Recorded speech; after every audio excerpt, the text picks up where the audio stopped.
I have been trying to work with Bebe Cool. Is Bebe Cool here? Because he was trying to set up a recording center somewhere. I don't know what happened to it.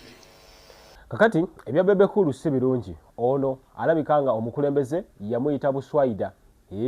President Museveni onakolejjo nga bomulidaawo ngagamba nti baali bagezesaako kubanga baformingawo studio ennungi ey'abayimbi bonna mu ggwanga erya Uganda wabula tamanyi kikyaliwo. Kakati kankujjukizeemu gwe atasoma byafaayo mu 2020 era omwaka ogwo mu Maachi ng'ennaku z'omwezi 22 abajjukira obulungi ebiseera ebyo Bebe Cool yagenda maaso ku kibanja kye ekya Facebook n'akakasa ensi nti gavumenti yali eteereddewo abayimbi studio. Amateeka agamu ge yateekawo gaalemesa abalala abayimbi bampiranzi nkusaba no sokola kinge. Bebe Cool yagenda maaso n'agamba nti amawulire genina amalungi eri Ugandan music. Eno post ya myaka 5 emabega Bebe Cool ng'akakasa nti General Museveni yali awadde abayimbi equipment za video nga zivudde bweru, equipment za audio nga zivudde ddala bweru era abayimbi baali bakweyagala. Mu mateeka ge yateekawo kyensuubira nti kyaletawo obukwakulizo n'agamba nti emyaka jona abayimbi gye mukoledde ebintu bigenda kuba nga biterera this time round olw'ensonga nti omusajja ayitibwa Musaba yakoze studio kasooke kulagamu katini wabula njagala ombulire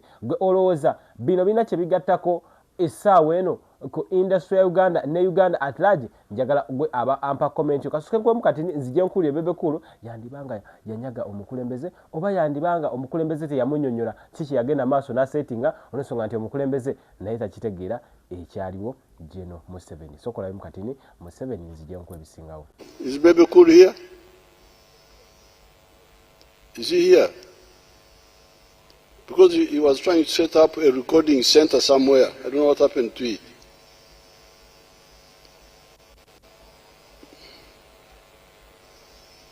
But when Kenzo came, we had no problem helping them. A common facility. What's the problem? How much money did we spend? Was it how much? How many billion? Bebe Cool was trying to set up a recording center somewhere. I don't know what happened to him. Byade bigambo bya General Museveni olunaku olw'eggulu. Kakati abasinga temwakitegedde. Mu 2018 ku kivulu kya Bebe Cool abajjukira obulungi Bebe Cool ebimu ku bintu byasaba abayimbi nti okurecordinga kwali kwa bbeeyi na biki which we thought some of us abali active twalabanga kyali tekyetaagisa olw'ensonga nti recording music buli muyimbi yenna naye akatandika asooka recording oluyimba okuviira ddala ku bwereere free of charge. Abayimbi abennyimba ezimu za bwereere nga tebataddeemu abamu ne bawaayo mutwala abalala ne basasula amasannyalaze oluyimba ne lubeerawo. Kitegeeza nti kyali kizibu nnyo wabula ekyo kiddidde studio endala era still yakolebwa gavumenti yali awo Emmengo yali mu ddiru yalimu ba Dr. Tiaw baakubira ddala n'akasente abajjukira obulungi. Kakati mu 2020 ennaku z'omwezi nga 22 March abajjukira obulungi Bebe Cool yagamba ensi era n'atukakasa nti aguddewo studio. Mu studio eno oluyimba lwali lwa mitwalo 15 ate nga emitwalo gyo 15 gijjanga kukola for 10 hours. Kitegeeza yalinga agamba nti wezeeyongerangamu essaawa ojja kuba osasula birala. Awo ne tuvaawo. Kitegeeza nti awo kyalingera kizibu ku bayimbi abamu. Jjukira abayimbi abamu bakolera mu vibe yali abaddeko mu studio fa bazibaddemu we know that omumbi asobola n'okukolera oluyimba emyezi egiwerako nga jana recording najja n'akyusaamu wano. Kati ku studio eyo gavumenti gye yateekawo Bebe Cool amateeka ge yateekawo for 10 hours n'atugenda maaso. Red camera oba kamera ezo ze baali baleese eza video ezaweebwa gavumenti just muzeeyi teyayagadde musuna naye yadde ng'agamba bino twali tubikozeeko ne mutuyaaya. Kamera yali yakupangisibwa emitwalo 6. Ffe abamanyi obulungi nti omuyimbi abamu balina ennyimba video nga babagasse bugassikanywa. Badirector bemanyi bakyaliba nga sogatta abayimbi nga 4 n'abashooting omulundi gumu. Okitegera ng'ono amujja wano n'amuteeka wano bakyusaamu kati ne bakyusa wano ng'omuyimbi asobola kusasula okuva ddala ku mitwalo 15 video neggwa. Video ezo ezimu ennungi ez'aba upcoming bakwata emitwalo 3 ne bakola ki ne beegatta director n'agattagatta jjukira naye abatandika n'amukolera video. Kati osasule kamera emu eya gavumenti ogisasule emitwalo 6. Ago gaali ku mateeka Bebe Cool ge yassaawo. Ate bwe twogera wano tewali luyimba olwali lukoleddwayo ne lufuka hit nga mulumanyi alumanyi njagala onzijukizeemu nga wokomentinga kamera baali bagiyita red gaming okitegera bulungi nnyo emitwalo 6 for 10 hours ku set y'okubanga okola yali takkirizaako biragalalagala abayimbi abasinga tebasobola kuyimba tasobola kubeera mu video ajjukira abamu balina ensonyi abalina okuteekako omuti abalina okuteekako ebitamiiza n'alyoka atuwa something that is nice amateeka Bebe Cool ge yateekawo gaali tegagenda abamu kukkiriza abayimbi naye accountability one time ejja kujja. Kenzo, zalimeka? Yeah. Oh, sorry, Excellency. It was 5 billion, sir. Yeah. So When you you said, okay, 5 billion one time. So we may not be able to do everything, but now we can do something now. And those facilities you are talking about, a common studio where you can all go and record, and we pay a small fee, affordably. I'm told you are being exploited by middlemen, charging you exorbitantly. Then the zonal centers. There's no problem. We can support you. Even if we say 10 billion, 20 billion. That's not a problem at all. Because, especially if it is one time, if it is not annual, it's very easy. You can start with, you just start and then you go.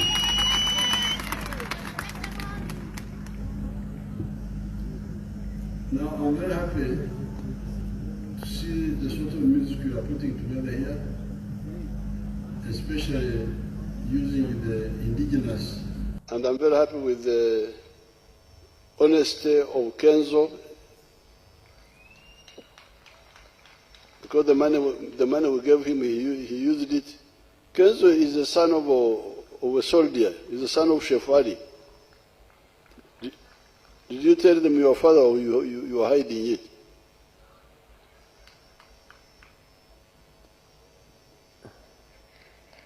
He told me he's the son of Shefari. Where are the other children of Shefari?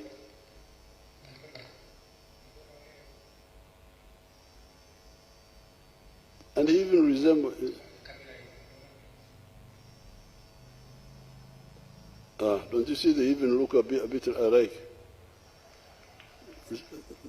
They resemble. So I'm very happy. I congratulate all of you.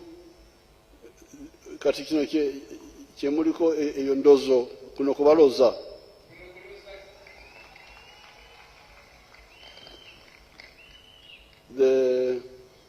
Kenzo has told you that we have already given them the money to go to open zonal circles. That's what you said.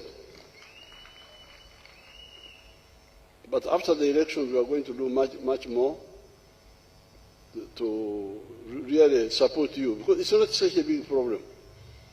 Because even if we said 20 billion or even 30 one time, because you are.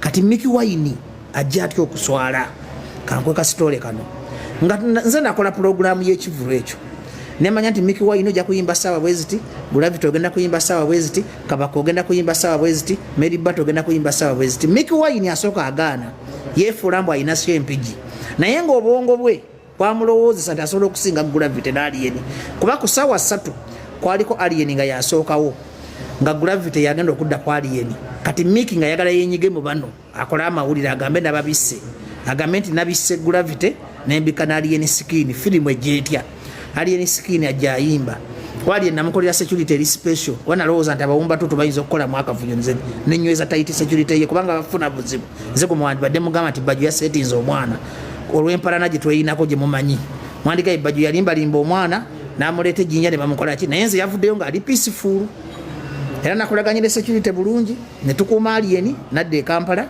nga mulamu bulungi munnanga Alien yalina kupafinga ssaawa 3 Gravity nga alina kupafominga 3 kitundu Mickey yali wa ssaawa 6 Mickey Wine aŋŋamba njagala onteekawo ku ssaawa 4 nga Alien ne Gravity bakavaako mbalaga omuziki koze Mickey onosobola Gravity ko ye nti ye amazima ga Katonda nga nzijawo kamilioni nga ngamba kamilioni yimba sawa 11 wali wa mukama waffe gwe bayita Mickey Wine Silubad High School nange ngambera mukakamu nga Alien ajja performinga nga bamwaniriza nga mwamaliza mwakiraba nti Alien bamwaniriza era bamwagala munanga Alien nga ayimba waliwo akavuyo backstage awo Big Eye musajja wattu yamanya nti sawa zaali Alien zagenda kuyimbiramu Big Eye yali akwata microphone bwati fango lya majene gayiika ne gakola akavuyo nenze nenkakanya embeera kuba abayaye balina discipline abayaye nembaga temukola akavuyo Big Eye muganda waffe nawe Alien ali muganda waffe era ne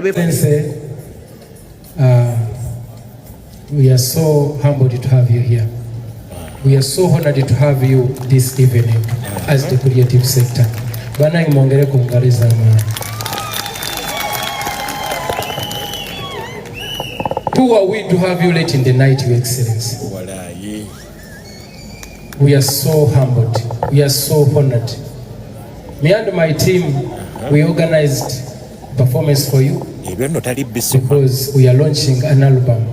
We created as a gift for you, Your Excellency, for what you have done for us. Preach. Your Excellency, we cannot perform. We cannot do anything if there is no peace in the country. We are who we are today because of your sacrifices, the hard work. Your Excellency, you're the most hardworking person I've ever seen in my entire life. You sit in meetings from morning to evening every day, plus traveling from one border to another to make sure that we live peacefully, beautifully, healthy, everything. Your Excellency, you have given a platform, even to us who have no much education to speak of, street kids. We are here.